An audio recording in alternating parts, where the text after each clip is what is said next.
What you're about to hear is a clip from this week's Shotgun Saturday Afternoon, a 1-hour show that we do exclusively on Mixlr.com. Because of legal reasons, we can't play the entire show here on our YouTube channel. To catch the full show, head on over to theftwpodcast.com. Until then, here's a clip from this week's episode.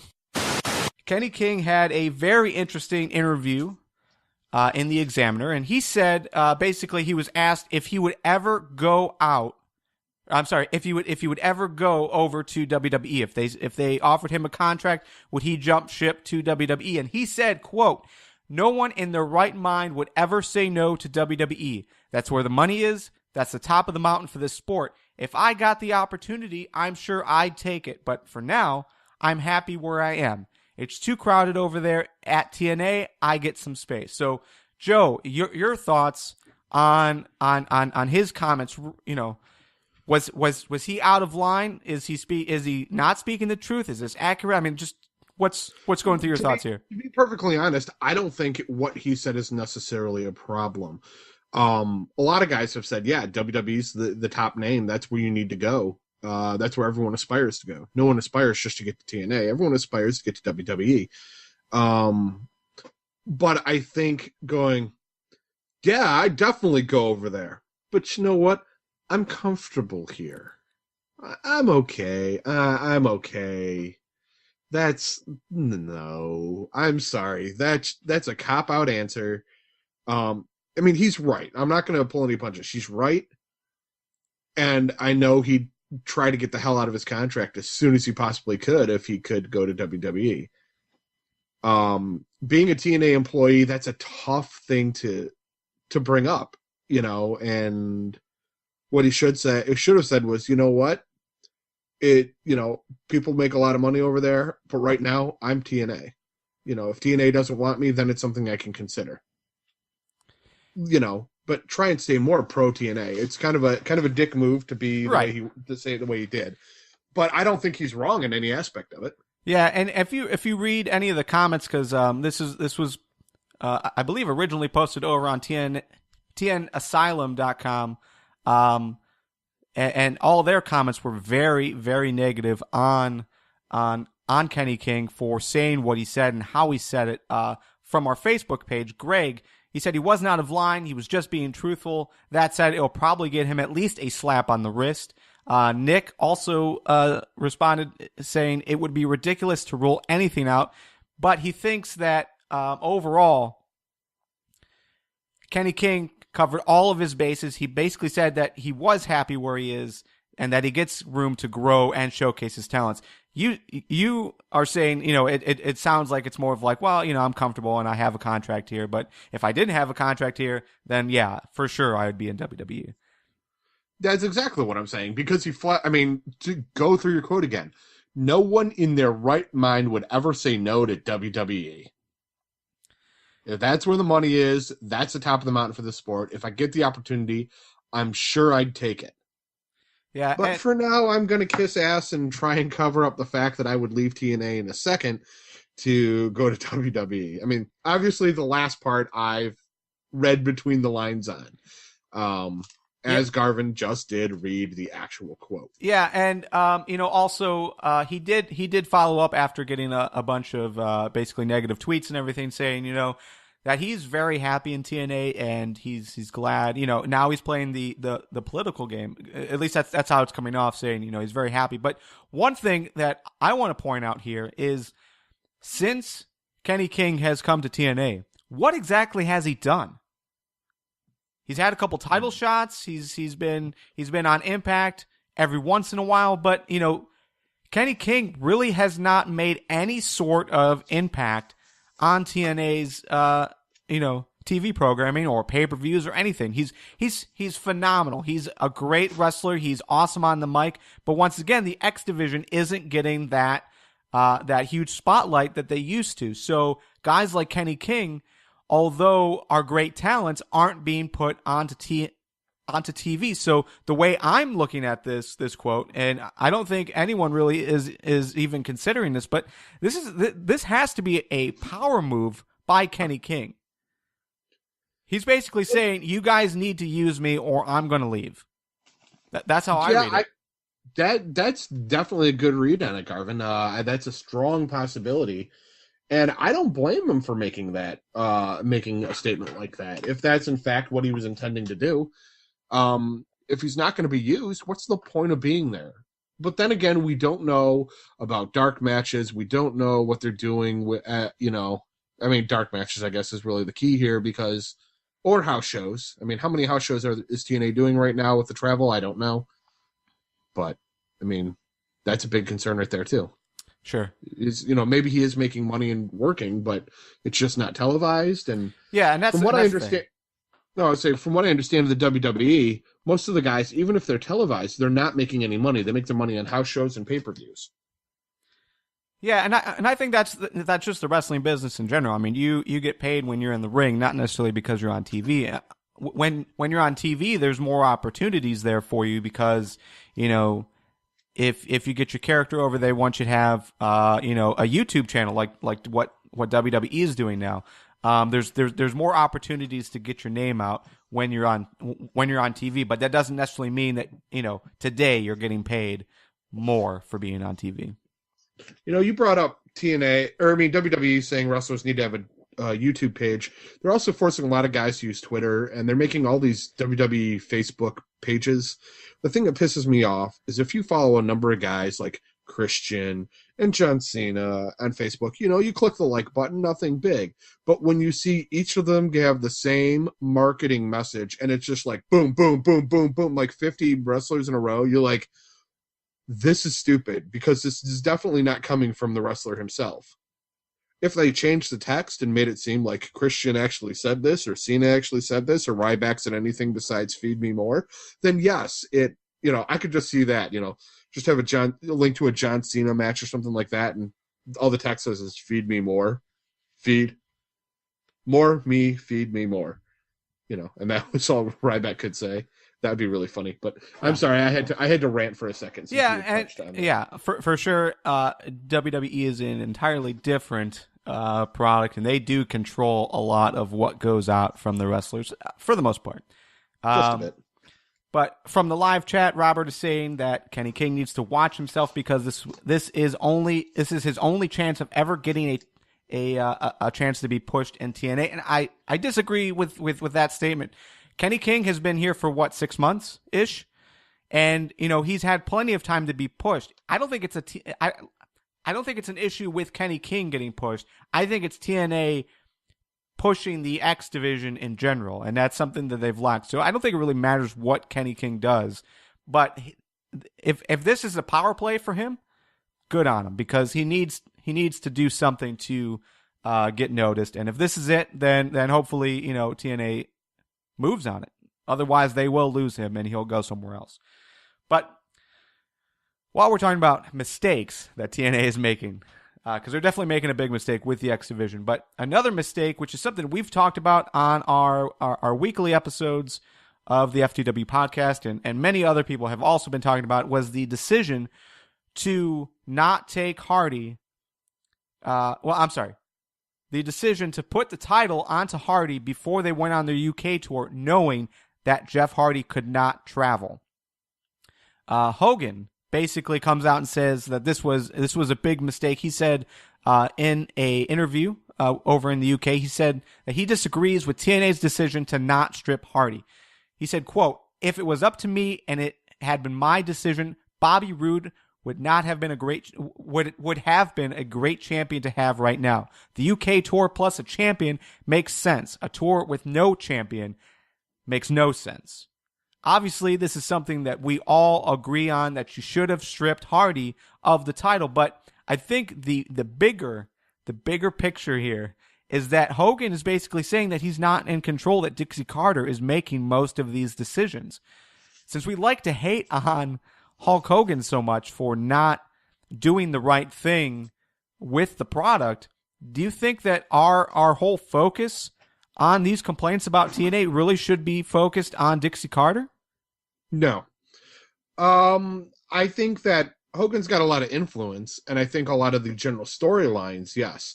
But the fact is, Jeff Hardy, he puts butts in the seats.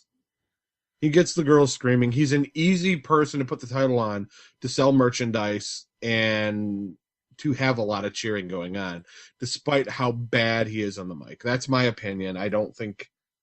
I have a hard time, even with some of the YouTube stuff that Jeff and Matt had put out, the Hardys have a hard time conveying anything other than being a face. And I think that, and even then, it's still, it's the accent. It's nothing they can do anything about, really. I mean, you could, but you couldn't, you know.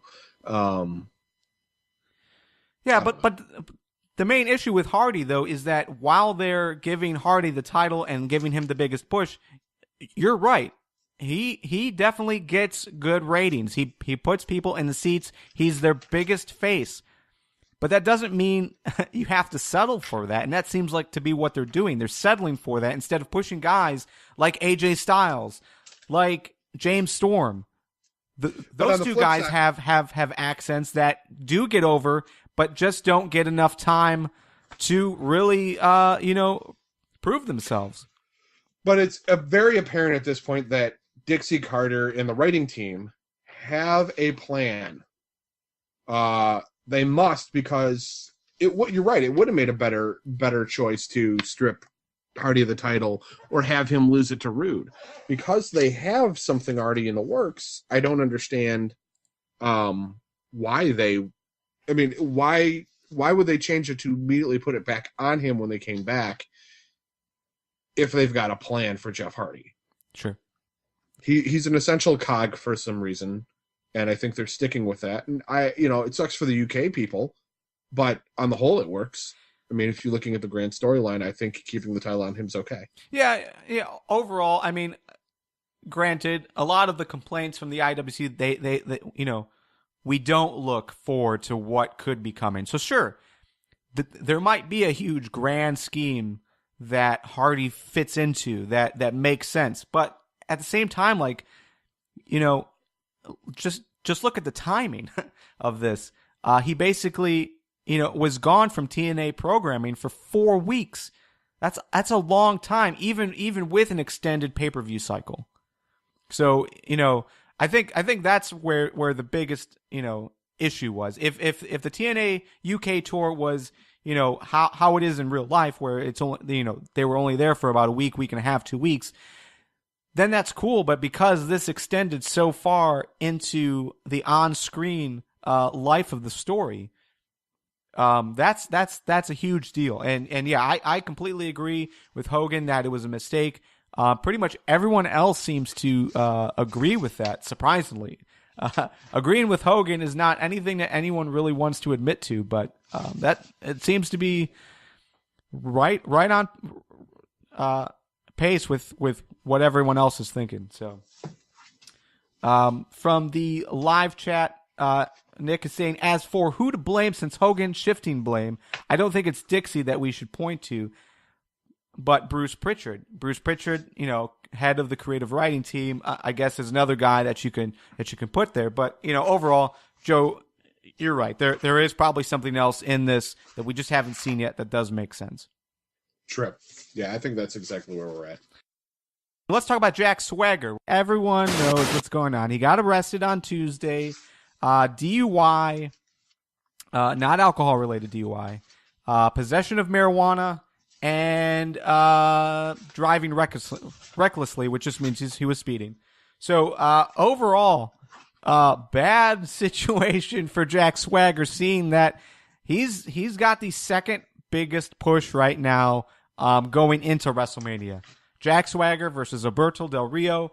We posted this whole scenario onto Facebook and Google Plus to get your guys' opinions on everything has been going on. And it seems like a majority of people are voting for either have him suspended and lose the title shot, or have him suspended and keep the title shot. It doesn't seem like everyone, is on the boat with firing him, even though that is in the the contract that they have with the wellness policy. It says anytime they're arrested for this type of situation that they can fire the person. But I don't think that's the route they're going to go, and that's not the route that I I don't think anyone wants them to go. But suspended, that is a possibility. Joe, I know you don't want to see him suspended or lose a title shot, but talk to me. What's your thoughts going into this whole thing? Okay, so Jack Swagger, initially you're like, crap, he's going to get a suspension. I don't think, I mean, seriously, with all this Tea Party stuff coming at the WWE for the Jack Swagger and Zeb Coulter? Zeb Coulter? Zeb Coulter. With all this stuff coming at those characters, and the WWE for creating these characters and putting these characters on TV, you can't not have Swagger on TV. It's such easy heat, easy publicity. I mean, come on, man. Weed the people. And yes, that's WEED, the people, as the joke that's going around. The really funny thing about the Jack Swagger arrest to me is, and I'm going to give this to screenshot to Garvin so that we can make sure we post it somewhere, or he can retweet it.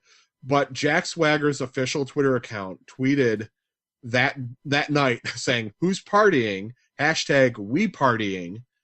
And it's a screenshot of a car stereo playing Jackie Wilson's greatest hits, the song Higher and Higher, which really, Swags? Really? That's stupid as shit. And apparently it's connected via Bluetooth, according to the big Bluetooth icon. So, he's gotten on his iPhone or Android phone, whatever he chooses to use. But seriously, that's really ridiculous. But I don't think Jack Swagger, for the WWE's publicity, needs to lose the shot. Maybe give him the mistreatment for concussing CM Punk, have somebody swing him like a bat into the barricade about 50 times. Fine his ass. I know they were fining him, and they say he could lose up to $250,000. Yeah, that was the rumor going around, but I want to say, because it's such bad publicity, I think that's the highest that they'll go. But I think overall a marijuana fine is only about $500. So I don't think they'll go that low, but I think they'll probably take it out on him financially. But there's no way that they can just drop this storyline. It's so good and there's so big right now. Yeah, exactly. You're exactly right, Garvin. There's no way they can drop this. I know it's negative publicity, but come on, publicity is publicity. Well, and let's be honest, they're already getting negative publicity because of this. With the whole right wing extremes going after both WWE and the Jack Swagger character for doing something like this. So I think for the most part, this arrest will be swept under the rug. I don't see how they will move forward without it. As far as this, the storyline is so good, they are reaching out to people like Glenn Beck and Rush Limbaugh, trying to get them to come on and basically defend their attacks against WWE. I don't know if you saw this video we posted on Facebook this morning. Basically, Jack Swagger and Zeb Coulter going out of character in the middle of a promo to basically do a shoot promo on Glenn Beck. This has gotten too big to drop it, and I think it's too good to drop it. And sure, it's unfortunate. It's horrific timing. Yeah. But yeah, I mean, just knowing how good this situation is, I don't think they could. But then again, let's look at precedent. Precedent is RVD. RVD was pulled over basically with a DUI, marijuana possession, along with Sabu. And overall, they Sabu got suspended, but he wasn't really involved in a whole lot at the time. RVD was your ECW and WWE champion simultaneously. And the following 2 nights, he lost the WWE title on Raw, and he lost the ECW title on ECW. So I mean, it's possible that he'll get some kind of demotion as far as this push. Maybe he'll get some losses out there. But overall, I don't think they're going to do as much to him as they did to RVD, just because RVD was your WWE champion. You needed to tear him down. Right. And I that's the one thing I was going to counter you, but then you brought up the Sabu thing. Because I was going to say, well, the suspension came because he was the champion when this incident happened. RVD, meaning. But no, you're right. With Sabu getting suspended, there is a precedent set, no matter how long ago that was. Because that was, 6-7 years ago? Right. So, their policies, their enforcement levels change. They may be more inclined just to fine him. Yeah, and it was also that's the cause. I hope that's the case. And Jack Swagger, if you're listening to this, I've got at least $25 to give to you to help offset the cost, if that's going to help. Yeah, and it was also a different time then. I mean, Eddie Guerrero died earlier. I don't know if it was earlier that year or the year before. Umaga died, within 6 months of that. So that was like a really tough time for WWE when you look at all the drugs and suspensions that they had to pass out. So I think that was just. And don't forget the Rabid Wolverine. Yeah, I don't remember what year that was.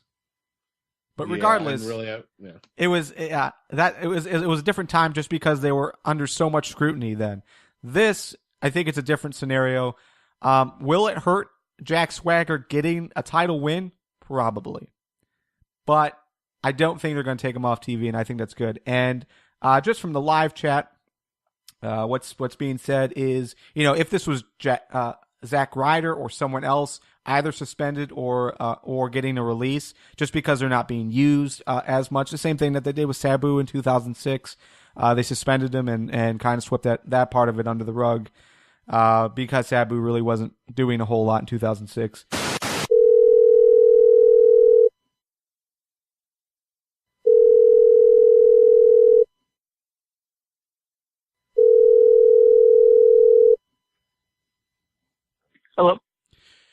Hello, Harrison. This is Shotgun Saturday Afternoon. You are on the air. What's your opinion about the Jack Swagger situation? Hey, guys. How you doing? What's your opinion, man? Yeah, what is your opinion about Jack Swagger? Should he be suspended? Well, it's kind of a rock and a hard place for the WWE, right? Because you got the road to WrestleMania coming up. They're getting obviously pretty good heat with the guy. Do you axe him? I don't know, because it really is. It's just a lose-lose situation for the WWE. If they kill him, they kill any kind of build they have going for him, going into WrestleMania, a decent, gimmick that they finally found for him. But if they don't fire him, then it kind of, you look at guys like, Orton and Rey Mysterio, who honestly weren't arrested, and they were suspended. So I think what they'll probably do is they'll just postpone his punishment until after WrestleMania, and then we won't see him for, I don't know, I'd imagine like maybe 2 months or so. So anyways, again, we're going to be doing this type of show every Saturday at 1:30 p.m., except for the times that we have the pay-per-view pre-shows and the times that we do wrestling with beer, but always expect something to happen on ftwlive.com here at 1:30 p.m. This has been Shotgun Saturday Afternoon. Thank you, everyone, for listening. We're going to kick it to some more music and then close out the show. So my name is Garvin. Thanks to Joe C. for joining us today. And stay tuned for more stuff from ftwpodcast.com in the future. We'll see you on Tuesday, guys.